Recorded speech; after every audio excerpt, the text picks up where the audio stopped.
کی اقترب للناس حسابهم وهم فی غفلۃ معرضون.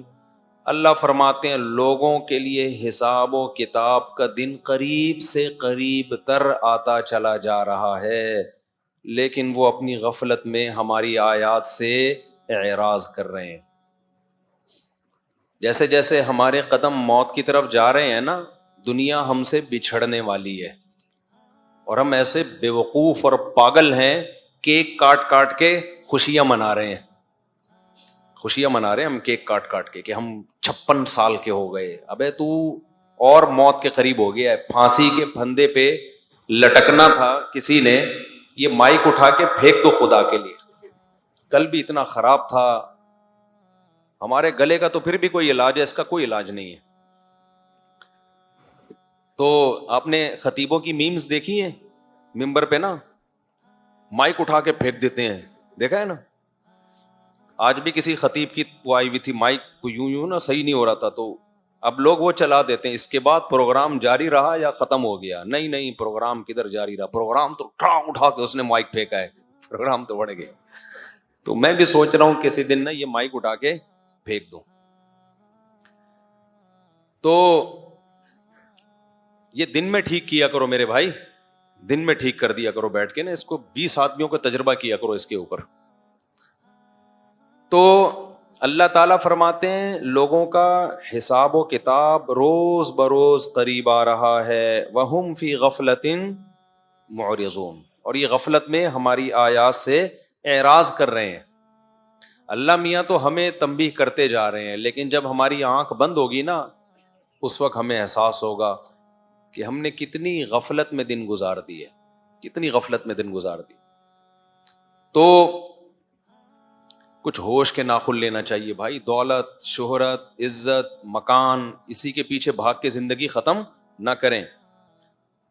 اللہ فرماتے ہیں ما یاتیہم من ذکر من ربہم محدث، جب بھی کوئی ان کے پاس اللہ کی طرف سے نصیحت آتی ہے، استمعوہ، سنتے ہیں، وہم یلعبون، سیریس نہیں لیتے، سیریس نہیں لیتے. ابھی دیکھو ہم یہاں سے اٹھ کے جائیں گے، دوبارہ اپنے کاموں میں مشغول، دوبارہ مشغول اپنی دنیا داری میں. نبی صلی اللہ علیہ وسلم کے بارے میں وہ کیا کہا کرتے تھے؟ اللہ فرماتے ہیں وَأَسَرُّ النَّجْوَى الَّذِينَ ظَلَمُوا، ظالم لوگ کیا کہتے ہیں نبی کے بارے میں؟ جب نبی نصیحتیں کرتے ہیں نا، ان پر بڑا اثر ہوتا ہے، تو چپ کے کیا کہتے ہیں؟ هَلْ هَذَا إِلَّا بَشَرٌ مِثْلُكُمْ، لوگو یہ ہماری طرح کا انسان ہے بھائی، یہ تو تمہاری طرح کے انسان ہیں، ان کی باتیں مت ماننا. اپنے جیسے انسان کو ہم فالو کیوں کریں؟ پھر کہنے لگے افتأتون السحر، یہ تو جادوگر ہیں، جادوگر، تم جادوگر کی بات مانو گے کیا؟ وانتم تبصرون، تم تو دیکھ رہے ہو، یہ تو جادوگر ہیں.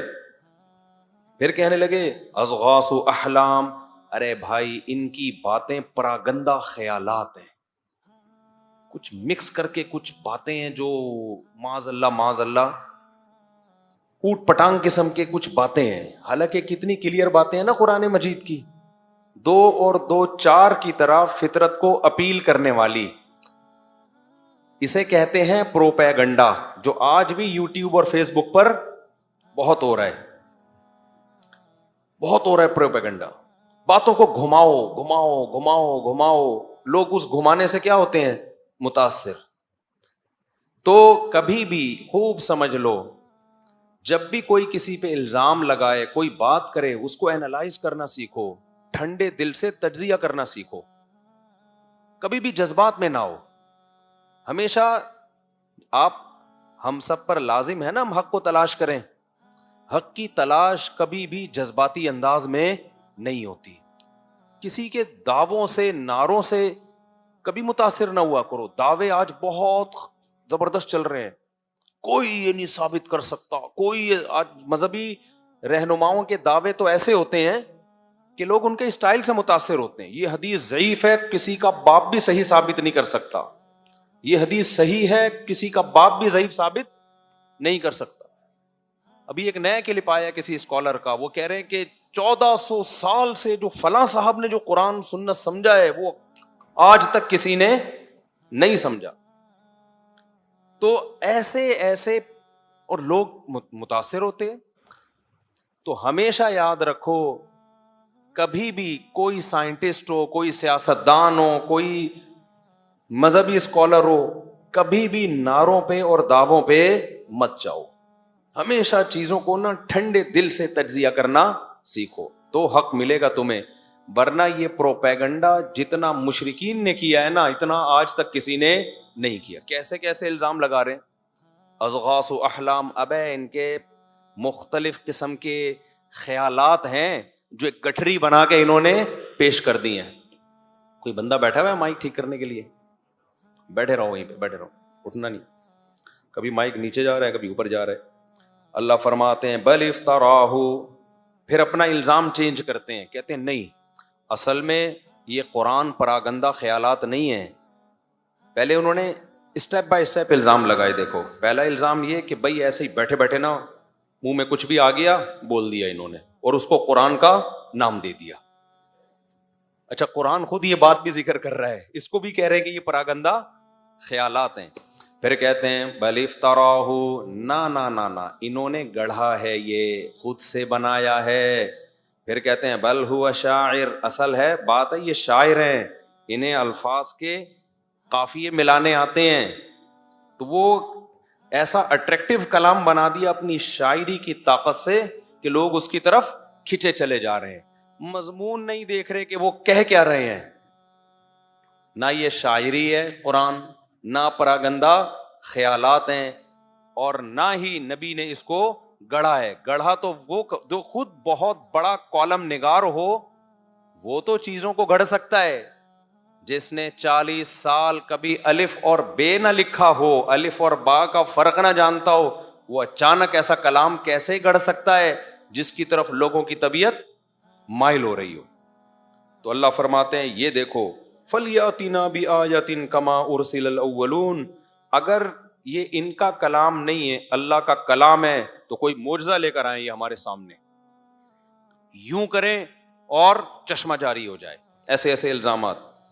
پھر یہ کہتے تھے یہ بشر ہیں, تو اللہ نے اس کا جواب دیا وَمَا أَرْسَلْنَا قَبْلَكَ إِلَّا رِجَالًا نُوحِي إِلَيْهِمْ, دیکھو ہم نے جتنے پیغمبر بھیجے ہیں سارے مرد ہی بھیجے ہیں, کسی فرشتے کو ہم نے پیغمبر نہیں بنایا. فَاسْأَلُوا أَهْلَ الذِّكْرِ إِن كُنتُمْ لَا تَعْلَمُونَ, تم علماء سے پوچھو اگر تمہارے پاس علم نہیں ہے. کس سے پوچھو؟ علماء سے. کیونکہ دلیل بعض دفعہ عقل سے, صرف عقل کی بات کو نہیں کہتے, جو ہسٹری سے جو چیز نقل ہوتی ہے اس کو بھی کیا کہتے ہیں؟ دلیل. اللہ کہتے ہیں جتنے پیغمبر پہلے آئے ہیں تو تم اہل علم سے پوچھو جن کے پاس تاریخی کتابوں کا, آسمانی کتابوں کا علم ہے. تمہارے پاس علم نہیں ہے تو جن کے پاس علم ہے ان سے پوچھو. اس سے پتہ چلتا ہے کہ عامی آدمی پر صاحب علم جو کسی بھی فیلڈ میں ماہر ہو اس کی اتباع لازم ہے. اسی اتباع کو تقلید کہا جاتا ہے, تقلید کوئی الگ چیز نہیں ہے. بعض لوگ کہتے ہیں یہ اہل علم سے پوچھا تو جائے گا لیکن دلیل کے ساتھ, دلیل کے ساتھ اگر وہ بات کریں تو پھر مانا جائے گا, دلیل کے بغیر بات کریں تو نہیں مانا جائے گا. جو صاحب علم, ابھی پھر میں اس ٹاپک میں گھسوں گا تو اس کو یہیں چھوڑ دیتے ہیں کیونکہ بہت دفعہ اس پر میں بیان کر چکا ہوں.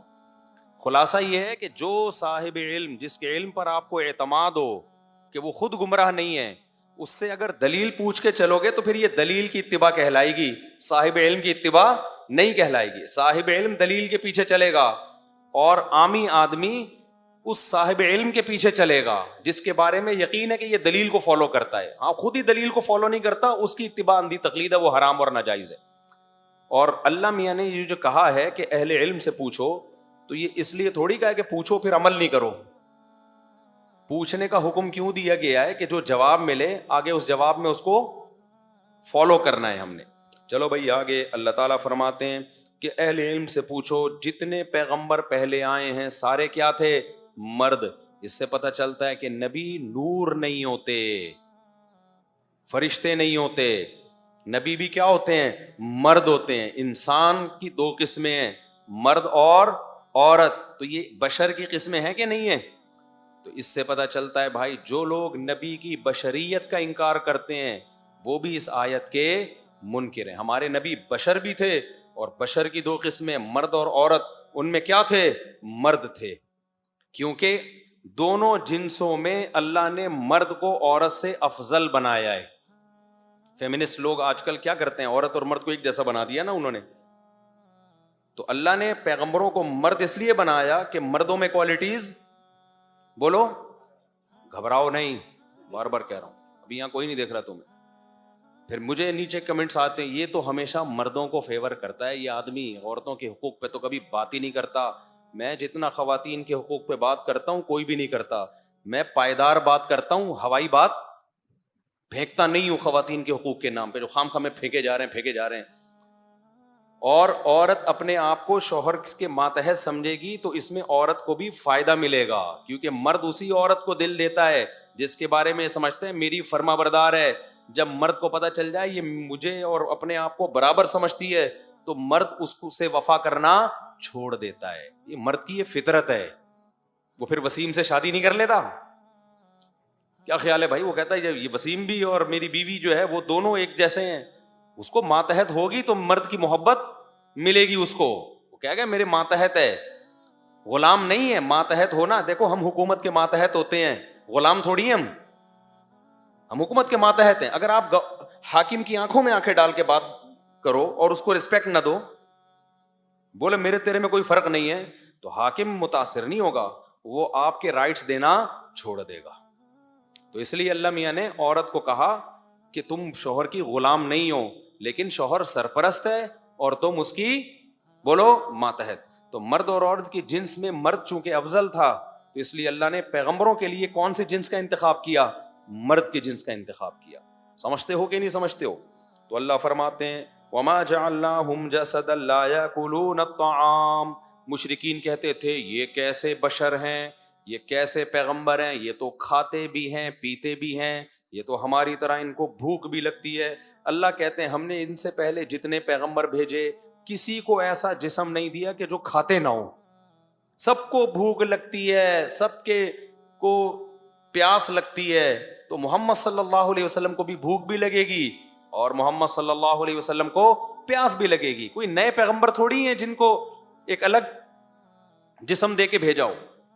تو اس سے علماء استدلال کرتے ہیں کہ بھوک پیاس کا لگنا، دنیاوی ضرورتوں کا ہونا اور ان ضرورتوں کو پوری کرنے کی کوشش کرنا، یہ نبوت کے منافی نہیں ہے۔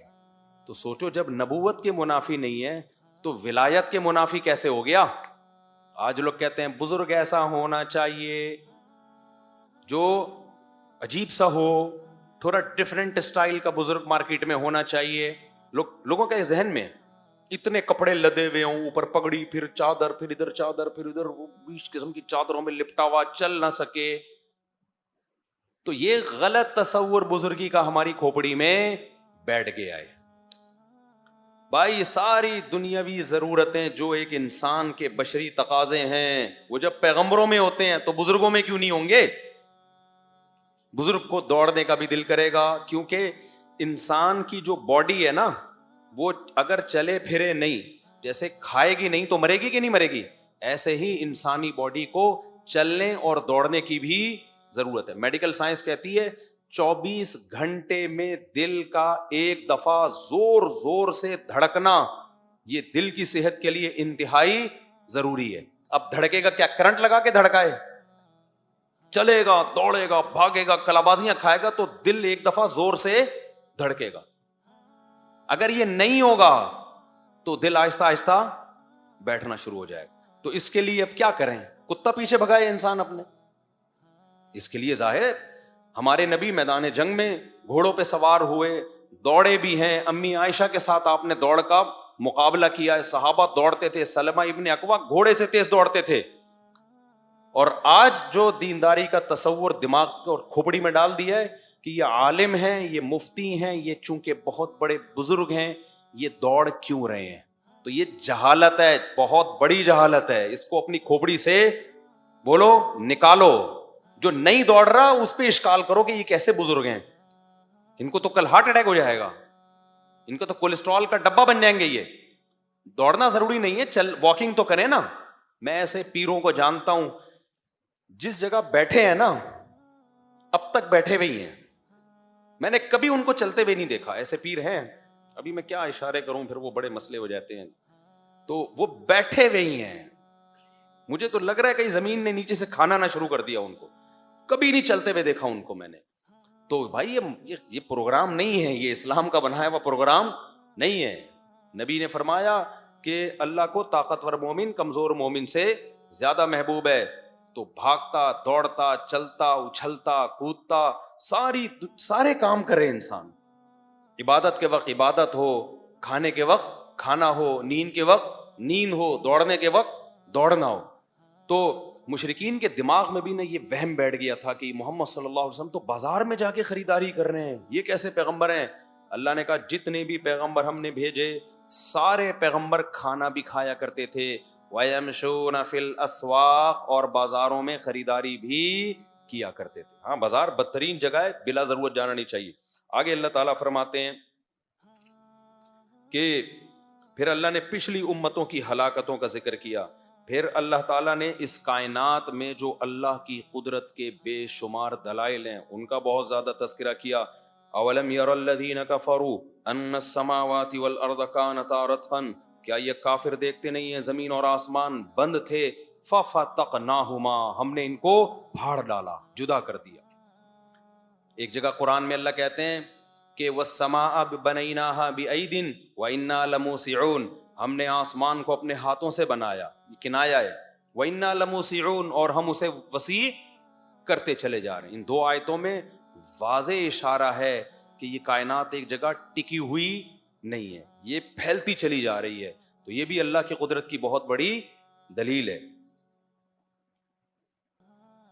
اللہ فرماتے ہیں وما جعلنا لبشر من قبلک الخلد, مشرکین کہا کرتے تھے کہ محمد صلی اللہ علیہ وسلم کی بھی ایک دن وفات ہو جائے گی تو ان کا پروگرام سارا ختم ہو جائے گا آپ کی وفات کے ساتھ ہی, تو صبر کر لو تھوڑے دن.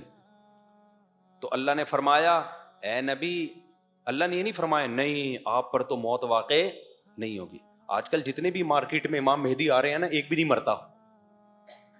ایک چند سال پہلے امام مہدی آئے تھے, وہ مرے تو مر گیا بیچارہ, تو اس کے بارے میں کہا مرے نہیں ہیں, غائب ہو گئے ہیں.